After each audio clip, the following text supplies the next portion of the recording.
Let's talk a little bit about time shifting. So in time shifting, what we have is we have a signal x of t, and we form a new signal y of t, let's say is equal to x of t minus t naught. Okay, so the question is, how does y of t look in relation to x of t? So you can see what's going on here is that your time axis is now being shifted, right? So for example, y of 0 will be x of minus t naught. Y of 1 will be x of 1 minus t naught. So essentially what's going on is this. The value taken by y at a particular time t is the value that was taken by x at a time t minus t naught. And if t naught is greater than 0, now what that means is you take your x of t and then you shift x of t to the right. That's what that means, right? So for example, if I have a signal x of t which looks like this, and if t naught is greater than 0, say for example t naught is 3, then what we do is, if this is x of t, y of t is obtained by taking x of t and shifting it by 3 seconds to the right. So now x of t will look like this. We'll start at 2, we'll go up to 4, we'll have a height of 1. You can see this by just plugging in values of t and observing that y of 2 must be equal to x of 2 minus 3, which is x of minus 1. So what was here gets mapped onto time 2. Similarly, if t naught is less than 0, then what it means is then y of t is a shift of x of t to the left by t naught.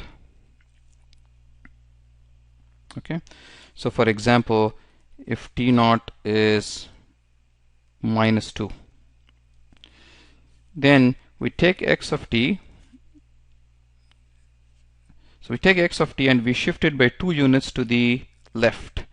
So the new signal looks like this. 2 units to the left. I have to shift it further.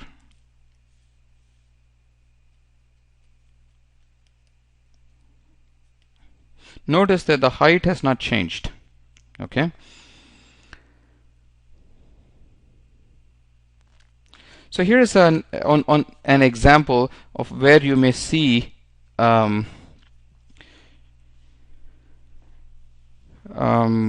we may actually use signals or shifting of signals and things like this.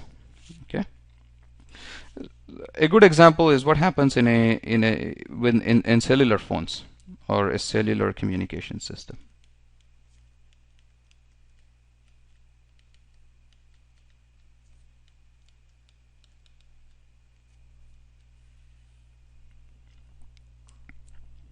All right. So in cellular communication system, what happens is this. We have what are known as base stations, right? In every geographic area, what happens is your phone actually talks to a nearby base station. And then the base stations are connected to the telephone network. And then when somebody makes a call from one area to another, the person who makes the call actually first talks to their base station. Then over the telephone network, the voice signal gets routed to the base station that's closest to the receiver. And then the receiver gets the information from the base station. Right? So let's say that somebody has made a call. I mean, you're talking to someone and you are in some base station. I mean, you are in some geographic region, and this is the base station that is closest to you. So what happens is this base station sends a signal x of t. Right? X of t is an electromagnetic signal. So what's going to happen is this signal may travel and reach your cell phone. But because of the fact that there is a certain distance between this cell base station and the cell phone, it's going to take some time for the signal to arrive at the base station, right? It may be a very small amount of time, but regardless, what you actually receive at the base station is a shifted version of what was transmitted. Okay? And so mathematically we can write this as x of t minus t naught, where t naught will actually depend on the distance between the base station and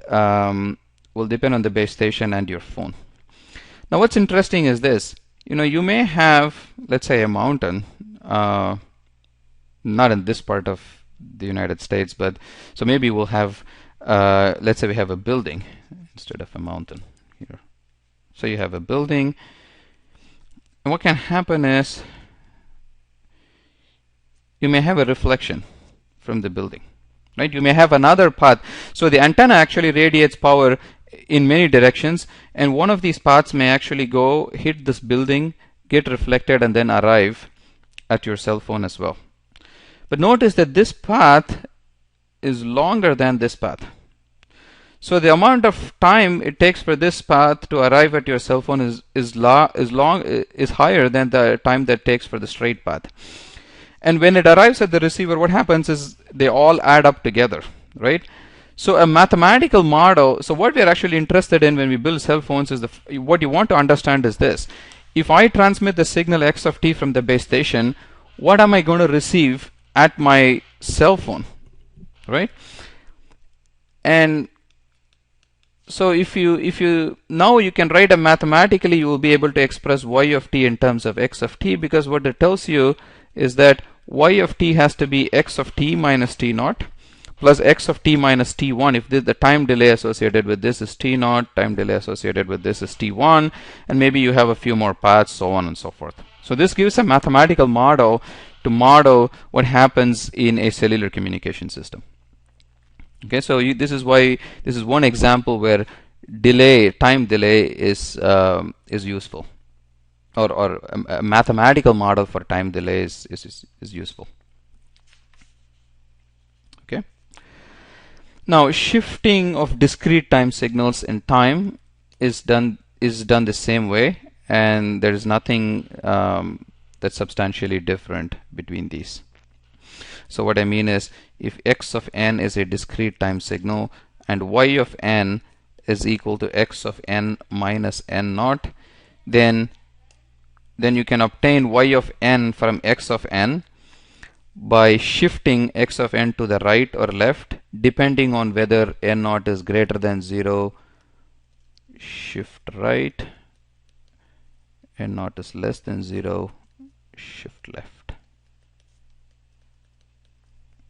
Okay, and notice that this is x of n minus n naught.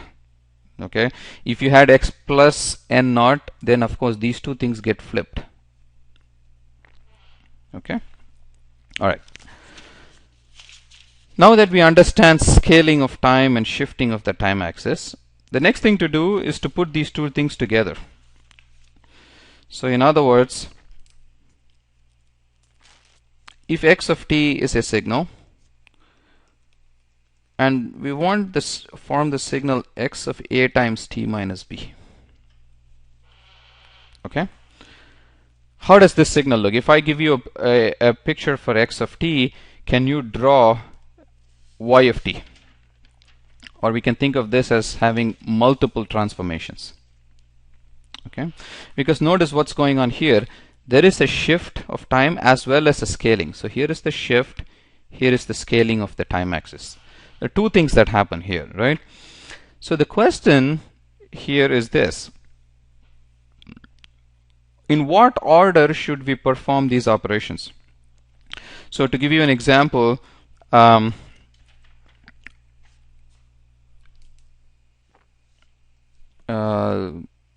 actually before I give the example, let's just think about how to do this, and then we will do the example. I mean, the point is this. The point is I can obtain y of t by doing two operations. Okay, one time shift and one scaling of time. The important thing to understand here is what exactly to scale it by and what exactly to shift it by. To give you an idea, let's see how we can obtain y of t from x of t by doing only one operation at a time, either a scaling of the axis or a shift of the axis. Okay. So one thing I could do is this. I could start with x of t and I could first shift right by b. What signal will I obtain if I do that? What I will obtain is x of t minus b. Okay. The important thing to remember is this. When we talked about the scaling of the time axis and the shifting of the time axis, a shift right by b actually corresponds to the operation of replacing t by t minus b. Okay, so what we did was you have x of t and you replace t by t minus b, you get x of t minus b. And this corresponds to shifting the signal by b units to the right. Okay, now we have x of t minus b, but what I really want is x of a times t minus b, right? What can I do? Well, what I can do is I can scale the time axis by a. Okay, by doing this I will get x of a times t minus b.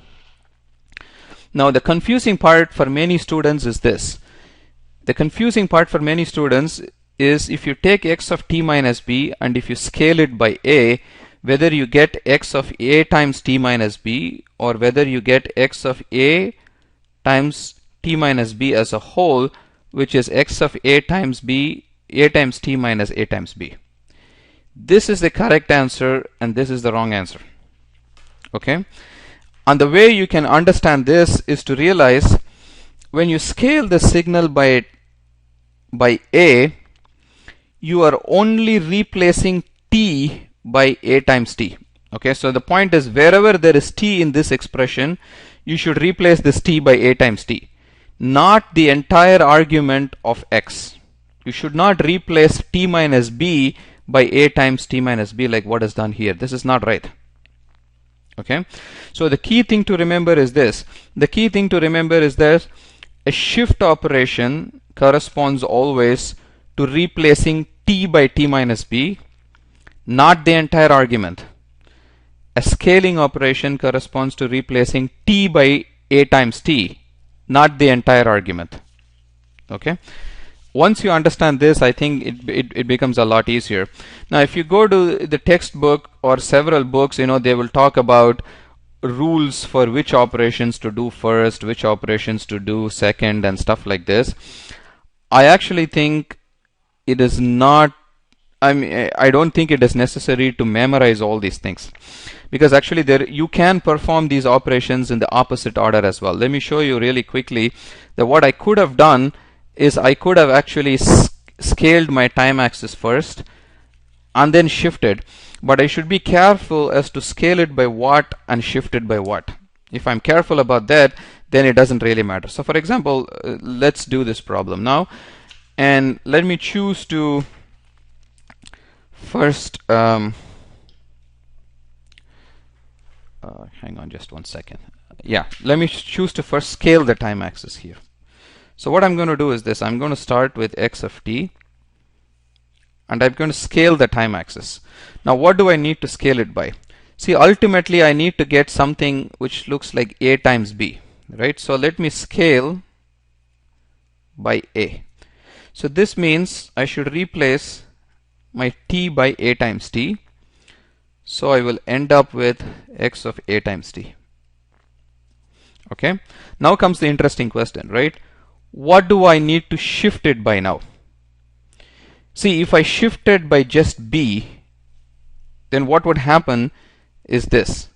If we shift by b, what would happen is this corresponds to replacing t by t minus b.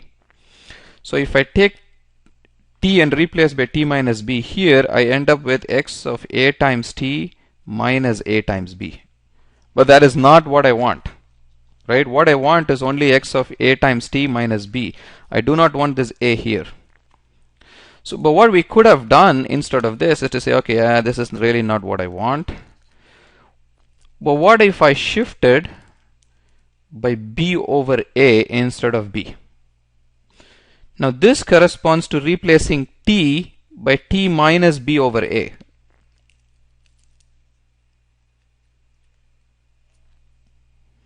Then you end up with x of a times t minus b over a, which is equal to x of a times t minus b. Okay.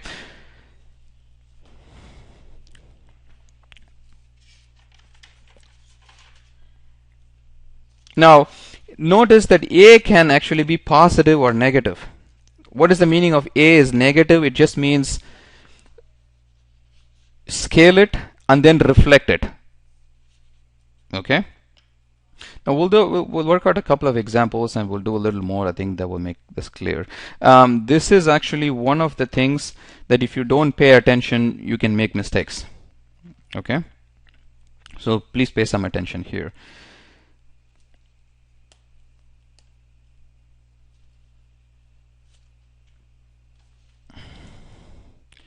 Now sometimes you will see that we are interested in y of t, which is say x of t minus b over a.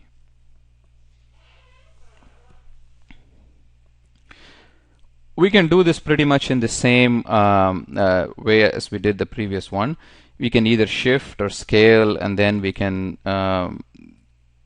obtain y of t.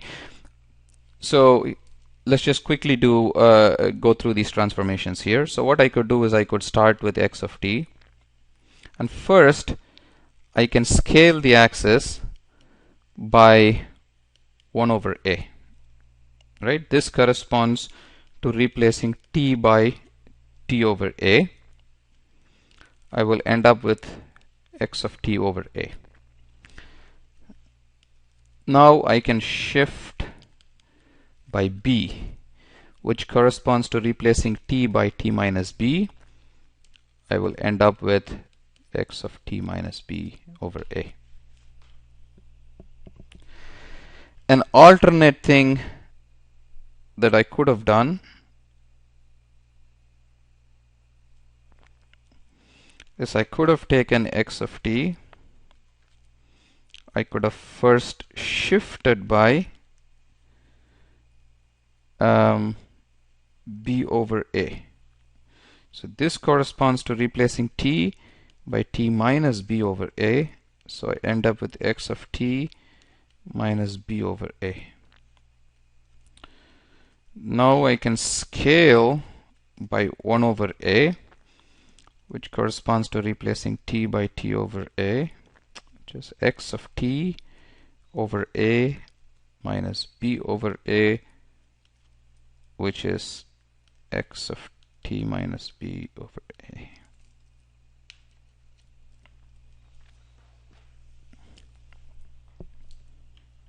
Okay.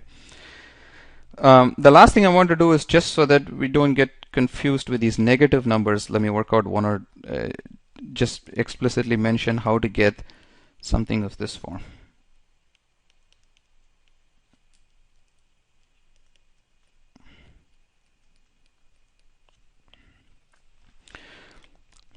Well, we could start with x of t. What can I do? I can first shift by b. I will get x of t minus b. Now I can scale by a. I will get x of at minus b. And then I can reflect about the y-axis. Because what this corresponds to is to replace t by negative t. So I will end up with x of negative a times t minus b. Does this make sense? This is important. I mean, it is sort of important that you do this in the right order, right? Because otherwise you will end up with wrong answers. So for example, if you had reflected before you shifted, it would not have worked out right. Okay. Well, why is that? Suppose I had done this. Suppose I had taken x of t and we first scale it, or let's say even reflect. So this corresponds to replacing t by minus t. I'll end up with x of minus t. Now, see, if I try to shift it now, if I shift right by b, which corresponds to replacing t by t minus b, notice what happens. I get negative of t minus b, which actually makes it negative t plus b. Okay, so if you wanted to do this, instead of shifting right by b, you should actually shift left by b, which corresponds to replacing t by t plus b. Okay, so be careful here.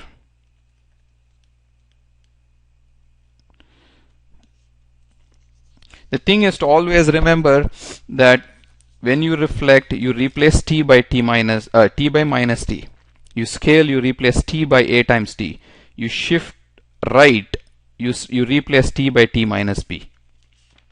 Okay, I'm going to work out an example, and hopefully that will reinforce these ideas.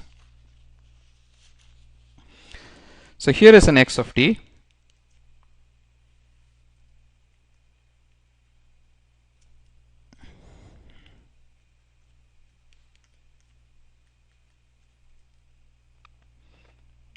Okay, let's start with some what is x of 3t plus 2? Okay, so what I'm going to do is I can take x of t for scale by 3, which corresponds to replacing 3 by t by 3t. Okay, I'm going to draw these pictures as we're going along. That's what we want to do. I want you to sketch y of t given by x of 3 times t plus 2, right? So it's a good idea to actually be sketching things as we are going on. So we have x of t, which is 1 between a negative half and plus half. I scale by 3. What happens? It gets shrunk, right? The time axis gets shrunk. It now goes only between negative 1 over 6 and plus 1 over 6. Yeah, let's say the amplitude of the signal was 1.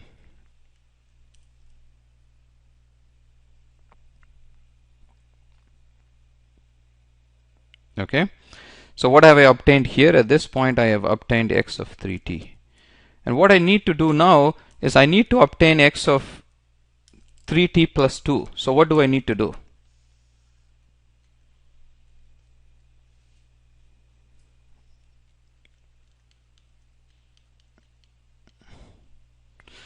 So I have to replace t by t plus 2 over 3, right? That's what I need to do here in order to get this. This means shift left by 2 over 3. So we take this and we shift left by 2 over 3, and where will that put us? That will put us somewhere here. Yeah, 0 will be somewhere here. This will be negative 1 over 6 minus 2 over 3, so which is minus what is this? So this is minus 5 over 6.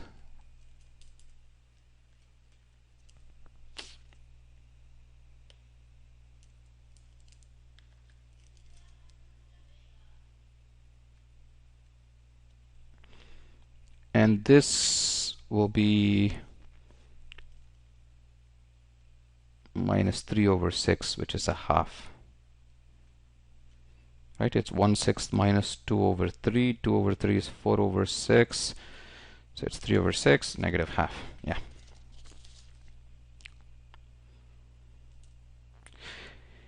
I would suggest that you actually try to shift by 2 first and then scale by 3. Okay. How about y of t is x of 2 minus t over 2?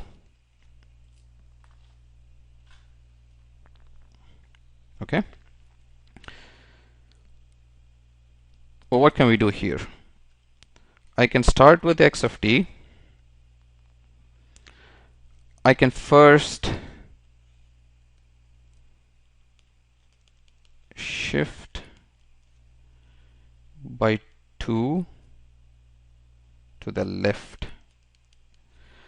I will obtain, actually maybe before I do this, I want to see what is the sequence I can take to get x of 2 minus t over 2 from x of t, at each point changing t only by either replacing t by minus t or replacing t by t minus or plus something and scaling t by a times t.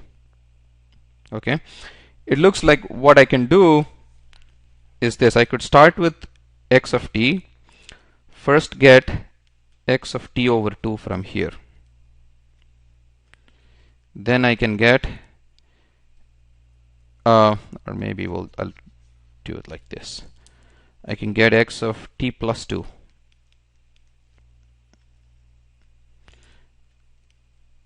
And then I can get x of minus t plus 2. Then I can get x of minus half t plus 2. That's really what I want, right?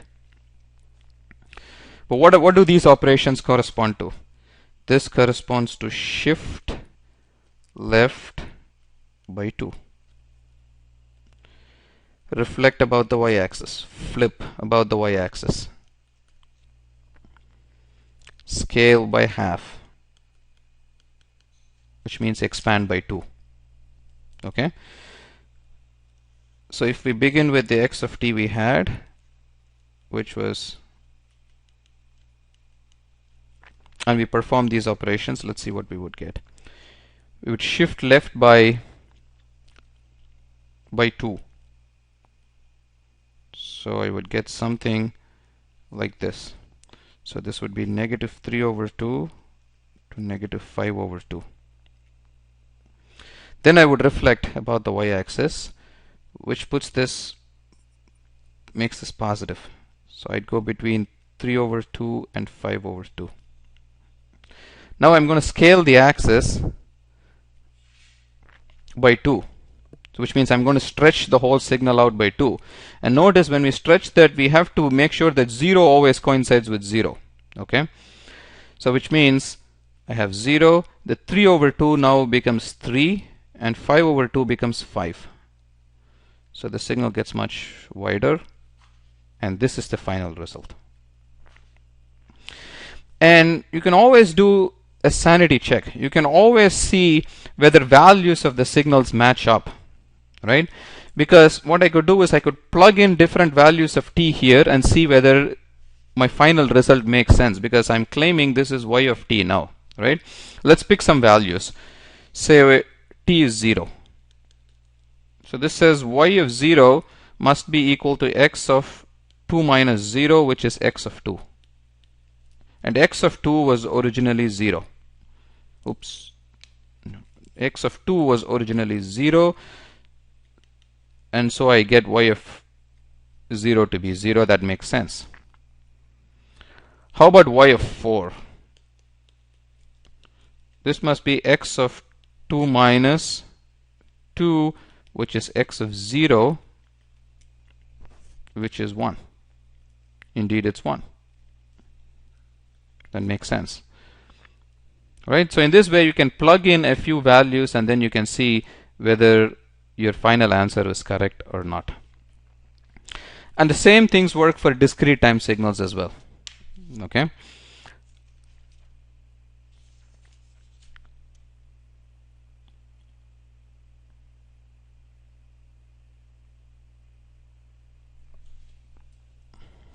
let me just do one more exercise, and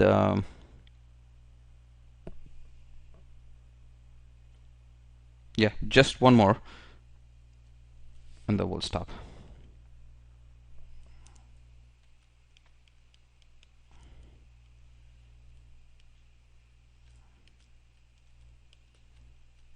So x of t is a triangular looking signal between -1 and +1, and what is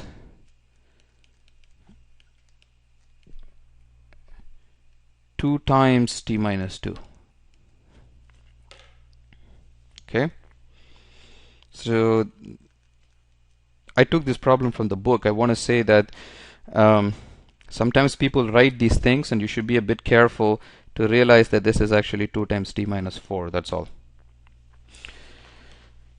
I mean, the point is, do not be confused. Don't try to first shift by 2 and then scale by 2, because when you scale by 2, you should only replace the t, not the whole argument of x. Okay, that's what I want to make sure. So one way to do this would be to say, let's take x of t, let's form x of t minus 4, and then we'll scale by 2 to get x of 2t minus 4. Right? So what does this mean? Shift right by 4 and then scale by 2. And these operations are not bad, easy to do. So we start with the triangle,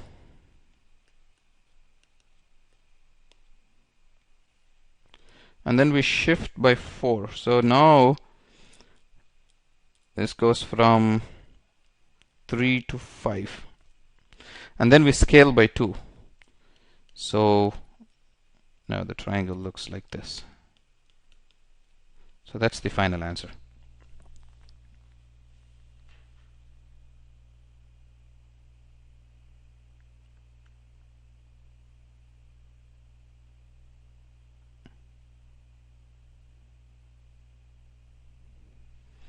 Okay, and again you can plug in some numbers and you can verify.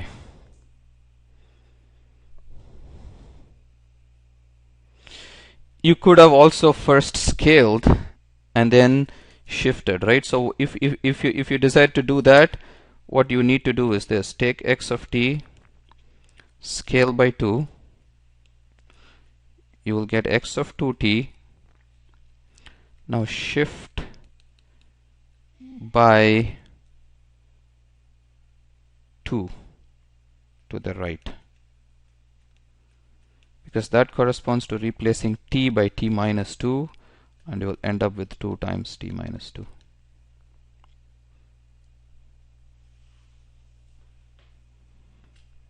Okay,